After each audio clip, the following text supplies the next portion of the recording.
स्वागत है दोस्तों रेडियो नारद 90.4 एफएम से। मैं हूं आपके साथ आरजे याशी और कार्यक्रम शुरू हो गया है सेहत सही लाभ कई। जी हां, आपका अपना फेवरेट प्रोग्राम जिसमें आपको सेहत से जुड़ी एक्सपर्ट की राय मिलती है और एक सटीक जानकारी मिलती है। तो आइए आज सेहत सही लाभ कई में एक बहुत ही अहम मुद्दे पर हम बात करने वाले हैं। दोस्तों, माँ बनना किसी भी महिला के लिए एक बहुत ही खूबसूरत एहसास होता है, लेकिन उस दौरान उतनी ही देखभाल बहुत जरूरी है, क्योंकि गर्भावस्था में आपको छोटी छोटी चीजों का ख्याल रखना पड़ता है। तो आइए आज हम एक ऐसे शब्द पर बात करने जा रहे हैं जिसे आपने आंगनबाड़ी दीदी, एएनएम दीदी, आशा बहन या किसी डॉक्टर से जरूर सुना होगा। एएनसी यानी एंटीनेटल केयर। ये क्या होता है, ये क्यों जरूरी है, इसको गर्भावस्था के दौरान कितनी बार कराना चाहिए, इस सब के बारे में एक एक्सपर्ट हमारे साथ मौजूद हैं जिनका आज हम स्वागत करने जा रहे हैं। मैं स्वागत करना चाहूंगी डॉक्टर वृंदा सहाय जी का, जो आज रेडियो नारद 90.4 एफएम के साथ हैं। एटा की रहने वाली हैं, जिनका 7 साल का मेडिकल फील्ड का एक्सपीरियंस भी है और आज मंगलायतन विश्वविद्यालय में मेडिकल ऑफिसर की पोस्ट पर हैं। मैम, आपका बहुत बहुत स्वागत है।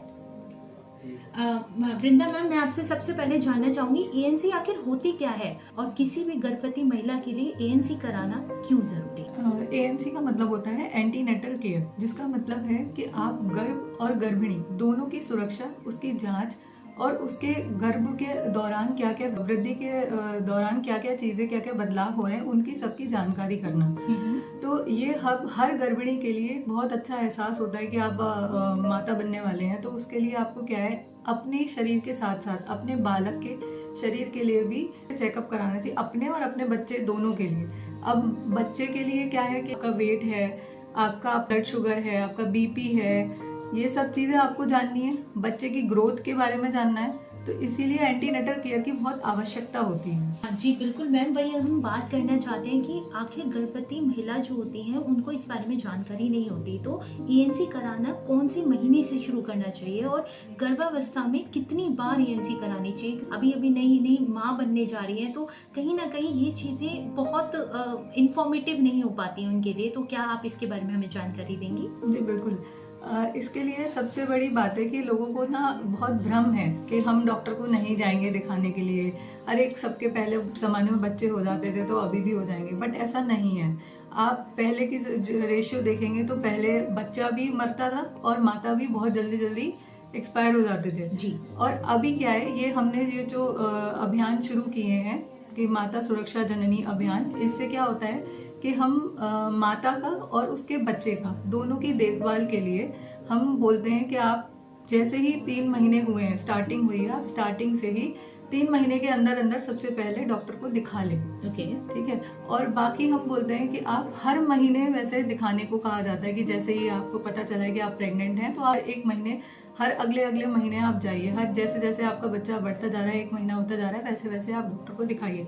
बट फिर भी अगर आप किसी कारणवश नहीं दिखा पा रहे हैं तो उसके लिए हमारे WHO की तरफ से हमारे पास गाइडलाइंस हैं कि आप इसके थ्रू कम से कम 4 विजिट तो करिए ही करिए ड्यूरिंग फुल प्रेगनेंसी। तो उसमें क्या है कि जैसे आप 3 महीने के अंदर अंदर एक बार कर लीजिए, फिर दूसरा जो है वो आप 4 से 6 महीने पे, फिर एक 7 महीने पे और एक फिर 9वें महीने पे। इस तरह से हमें जो है अपने बच्चे की जांच पड़ताल के लिए डॉक्टर को दिखाना जरूरी है। बिल्कुल वृंदा मैम, वही कहीं ना कहीं हमारी घर की जो गर्भवती महिलाएं हैं वो थोड़ा सा घबराती हैं, हिचकिचाती हैं, क्योंकि मेडिकल टेस्ट कराना, वो भी अपने शरीर का, कहीं ना कहीं उनके लिए एक दिमाग में मैसेज जाता है कि क्या ये हमारे शरीर के लिए सही है, क्या ये हमारे बच्चे के लिए सही है। तो मैं आपसे जानना चाहूंगी एएनसी में कौन कौन से टेस्ट होते हैं और क्या ये टेस्ट करवाना? जी बिल्कुल। देखिए, अगर आप इसके लिए रेडी नहीं है कि हम बच्चे का या अपना दोनों का ही जांच नहीं करा रहे हैं, तो इसमें कहीं ना कहीं माता की और माता के परिवार की दोनों की ही गलती है। क्योंकि अगर ये जांच पड़ताल नहीं होती है तो इससे बच्चे के अंदर जो परेशानियां होती हैं वो हमें नहीं पता चल सकती। बच्चा स्वस्थ है नहीं है, इसके बारे में हमें नहीं जानकारी मिल सकती। तो हमें उन सब की जानकारी करने के लिए क्या करना है कि टेस्ट कराने हैं, ठीक है, और रेगुलर चेकअप कराने हैं। अब कौन कौन से टेस्ट होते हैं, जैसे कि सबसे पहला क्या होता है, माता का खुद का वजन। क्योंकि आप उस ड्यूरेशन में बच्चे को धारण की हुई है तो साथ में क्या होगा, आपका वजन बढ़ेगा। तो ठीक है, आपका खुद का वजन हो गया, उसके साथ बच्चा ग्रोथ कर रहा है तो उसकी हार्ट बीट वो भी हम लोग चेक करते हैं। बीपी, शुगर, आपका अल्ट्रासाउंड जो कि सबसे ज़्यादा ज़रूरी होता है। अल्ट्रासाउंड के बिना हम ये नहीं पता चला सकते कि बच्चे की ग्रोथ कैसी है, बच्चा सही से डेवलप हो रहा है या नहीं हो रहा है, बच्चा किस प्रेजेंटेशन में आपके गर्भ में है, और बच्चे की नॉर्मल डिलीवरी पॉसिबल है या नहीं है, या ऑपरेशन की ज़रूरत है, तो उस दौरान हमें अल्ट्रासाउंड भी कराना ज़रूरी होता है। उसके बाद आपके जैसे इन्फेक्शियस डिजीजेस होती हैं जो एक दूसरे से दूसरे में फैलती हैं, जैसे कि सिफिलिस हो गया, HIV हो गई, हेपेटाइटिस हो गई, इसकी भी हमें टेस्ट कराने होते हैं। ये सभी गर्भिणी को कराना चाहिए। ओके। वहीं मैम समाज में ऐसी कुछ भ्रांतियां फैली हुई हैं कि ज़्यादा टेस्ट कराने से माँ और शिशु दोनों की सेहत पर फर्क पड़ता है, क्या इसमें कोई सच्चाई है या ये सिर्फ एक भ्रांति है? देखिए, ये तो बिल्कुल ही गलत है, क्योंकि जब आप भी बीमार पड़ते हो या कुछ भी होता है, आप लोग सीधा क्या कराते हो, अपने टेस्ट कराते हो ना। तो अगर आपके अंदर एक बच्चा आया है तो उसकी ग्रोथ के लिए और उसके डेवलपमेंट के लिए आपको टेस्ट कराना ही होगा, क्योंकि माता अपने को तो पोषण दे ही दे रही है, उसके साथ साथ अपने बच्चे को भी दे रही है। तो उसका iron, calcium, blood sugar level, ठीक है, बीपी, इन सब में चेंजेस आते हैं। तो आपको ये सारी चीजें टेस्ट के थ्रू ही पता चल सकती हैं, अदरवाइज आपको पता ही नहीं चलेगा। बिल्कुल। फिर बाद में क्या होगा, लेटर स्टेज पे बच्चा जो है बड़ी परेशानी में हो सकता है, और आपका बच्चा भी मे भी हो सकता है कि खराब हो जाए। तो उसके लिए हमें टेस्ट जरूर कराने चाहिए। और अगर ऐसा गांव में एक प्रथा है कि नहीं बच्चे को कुछ दिक्कत हो जाएगा, तो ऐसा बिल्कुल कुछ भी नहीं होता है। ये बात आप अपने दिमाग से निकाल दीजिए। अगर ऐसा आप सोचेंगे तो आप कभी भी बच्चे को स्वस्थ नहीं पैदा कर सकते। बिल्कुल मैम। वहीं गांव में ANC को लेकर कौन कौन से फैक्ट्स हैं? जैसे आपने गांव की बात करी, तो कहीं ना कहीं गांव में कुछ भ्रांतियां, जैसे मैंने एक जिक्र भी किया, कहीं उसके पीछे फैक्ट्स भी होते हैं कि इसकी वजह से लोग ANC कराना पसंद करते हैं, या इसकी वजह से ANC ये जो मेडिकेशन होता है ये हमें ज़रूर करानी चाहिए। तो कुछ उसके बारे में आप बता सकते हैं? देखिए, मैंने बहुत सारे रियल केसेस देखे हैं कि फीमेल जो होती हैं खुद लापरवाही करती हैं अपनी प्रेगनेंसी के दौरान, कि आयरन कैल्शियम की टैबलेट्स नहीं लेती, क्योंकि गांव में उनकी जो सास वगैरह है उन्होंने बोल रखा है कि नहीं, आप आयरन कैल्शियम की गोलियां खाओगे तो बहुत दिक्कत होगी। हाँ, एग्जैक्टली। हाँ, लेकिन ऐसा कुछ भी नहीं होता है, जबकि आप खुद ही अपने बच्चे को गलत रास्ते पे लेके जा रहे हो। क्योंकि अगर आप आयरन कैल्शियम का पोषण नहीं लोगे तो बच्चे को आयरन कैल्शियम नहीं मिलेगा, तो उसकी ग्रोथ नहीं अच्छी होगी। फिर उनको कई सारी जैसे मेंटल रिटार्डेशन होता है, मेंटली डिसऑर्डर्स हो जाते हैं, कॉन्जेनाइटल डिजीज होती हैं जो गर्भ से ही बच्चे को मिलती हैं। ठीक है, फिर आप उनके लिए इधर उधर भागते हो कि अरे हमारा बच्चा ऐसा पैदा हो गया। नहीं, लेकिन आपको क्या करना है, आपको अगर उस ड्यूरेशन में, प्रेगनेंसी के ड्यूरेशन में आप अच्छे से अपनी सेहत का ध्यान रखोगे, अच्छा खाओगे पियोगे, आयरन कैल्शियम की टैबलेट्स लोगे, जो हम फॉलिक एसिड जो होता है वो हम स्टार्टिंग के 3 महीने में चलाते हैं, और फिर उसके बाद आयरन कैल्शियम की टैबलेट्स चलाते हैं 3 महीने के बाद।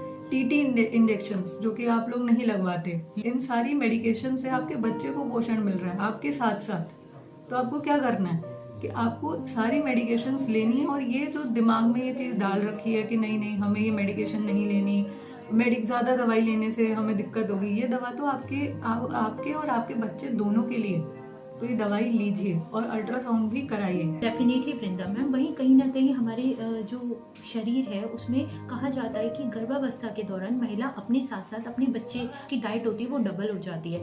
ऐसे में मैं आपसे जानना चाहूँगी, protein, vitamin, mineral, folic acid या कहीं कि हम आयरन, कैल्शियम, इनकी पूर्ति के लिए एक गर्भवती महिला को क्या डाइट लेनी चाहिए और क्या अपनी थाली में उसको एड ऑन करना चाहिए? देखिए, सुबह उठते ही एक तो सबसे पहले लेडीज क्या करती हैं, चाय पीती हैं खाली पेट।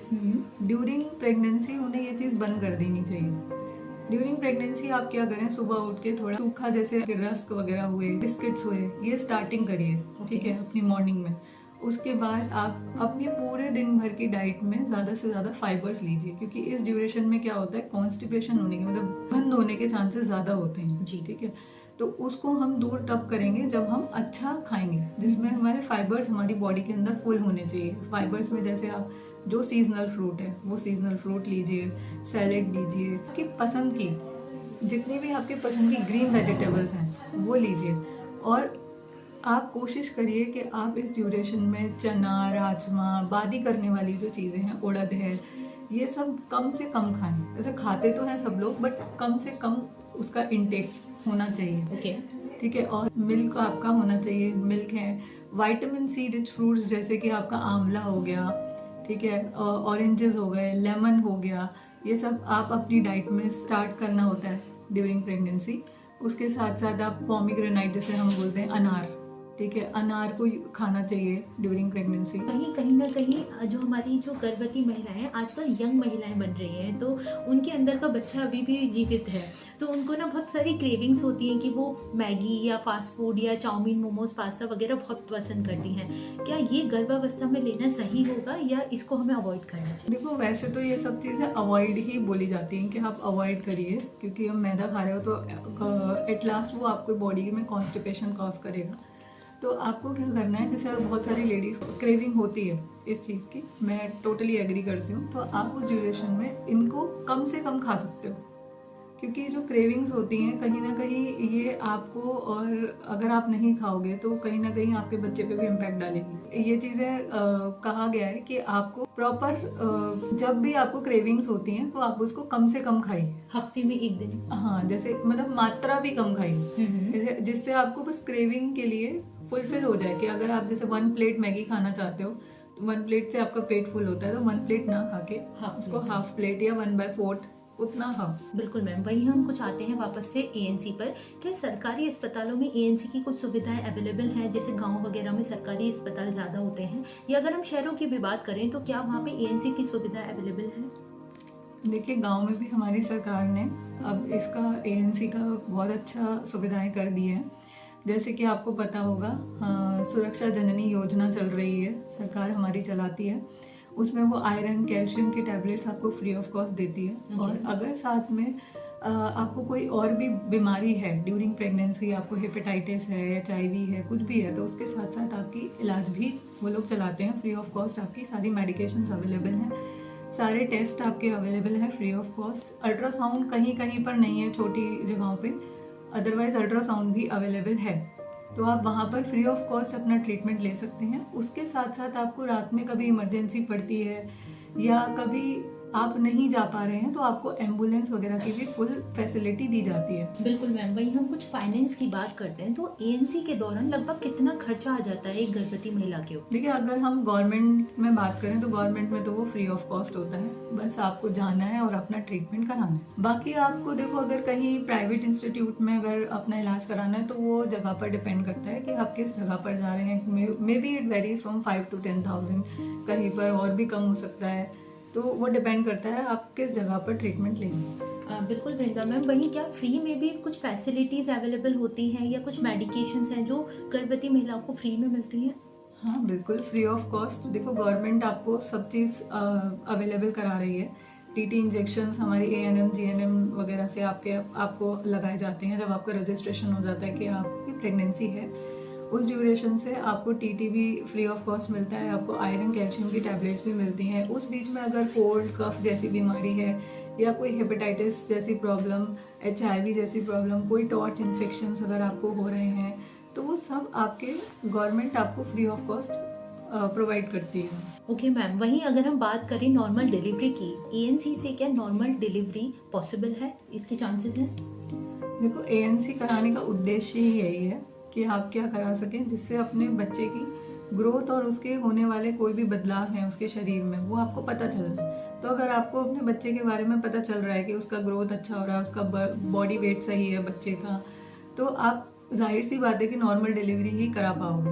और अगर आप ANC नहीं चेक करा रहे हो, ANC के ड्यूरेशन में आप नहीं चेक कर रहे हो और आपको नहीं पता चल रहा है कि आपके बच्चे का प्रेजेंटेशन कैसा है, आपके बच्चे का वेट कितना है, जो आपकी मसल्स पे दिक्कत देगा, जिससे आपकी नॉर्मल डिलीवरी नहीं हो पाएगी, तो ये सब आपको ANC के दौरान ही पता चल जाती है कि आपको ऑपरेशन की ज़रूरत पड़ेगी या नॉर्मल डिलीवरी की ज़रूरत पड़ेगी।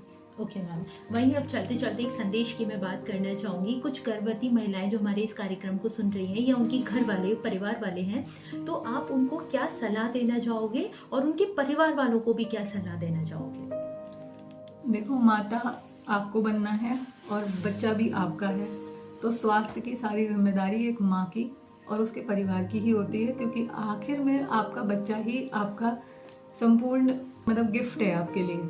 तो आप अपने बच्चे को और अपने आप को दोनों को स्वस्थ करने के लिए ANC विजिट ज़रूर करो। ANC के हिसाब से अपनी गर्भावस्था के दौरान जो भी बदलाव हैं, जो भी चीज़ें हो रही हैं हमारे शरीर में, उन सब के लिए ध्यान दो और अच्छा खाओ पियो अच्छे से और एक अच्छा भविष्य पाओ। बिल्कुल मैम, बहुत बहुत शुक्रिया रेडियो नारद और स्मार्ट एनजीओ के साथ जुड़ने के लिए, और साथ ही हमारे श्रोताओं को गर्भावस्था के दौरान किन किन बातों का ख्याल रखना चाहिए, साथ ही ANC कब करानी चाहिए, इस सब के बारे में आपने जानकारी दी। आपका बहुत बहुत धन्यवाद। Thank you. इसी के साथ दोस्तों अब वक्त हो गया है हमारा आपसे विदा लेने का, लेकिन हाँ, जाने से पहले एक बात तो साफ है कि ANC कोई डर नहीं है। ANC आपकी जांच है, आपकी सुरक्षा है, क्योंकि उसी से आपको पता चलता है कि आपका शिशु किस हालत में है, क्या वो ठीक है, स्वस्थ है, या उसको किसी चीज़ की कमी है। तो आपको विटामिन कैल्शियम्स की गोली ज़रूर लेनी चाहिए, और जैसा कि डॉक्टर वृंदा ने बताया कि समय समय पर अपनी ANC की जांच ज़रूर करवाना चाहिए। चाहे अगर आपको फील हो रहा हो कि सब कुछ ठीक है, फिर भी एक बार नॉर्मल चेकअप कराने में क्या जाता है, आखिर इससे आपकी शिशु की देखभाल ही तो होती है। चलिए अभी मुझे यानी आरजे याशी को दें इजाज़त, और हमारे सेहत सही लाभ कई कार्यक्रम में बने रहें रेडियो नारद के साथ, मेरे साथ और हमारे इस प्यारे से कार्यक्रम के साथ। नमस्कार। रेडियो नारद 90.4 FM से मैं हूँ आरजे याशी।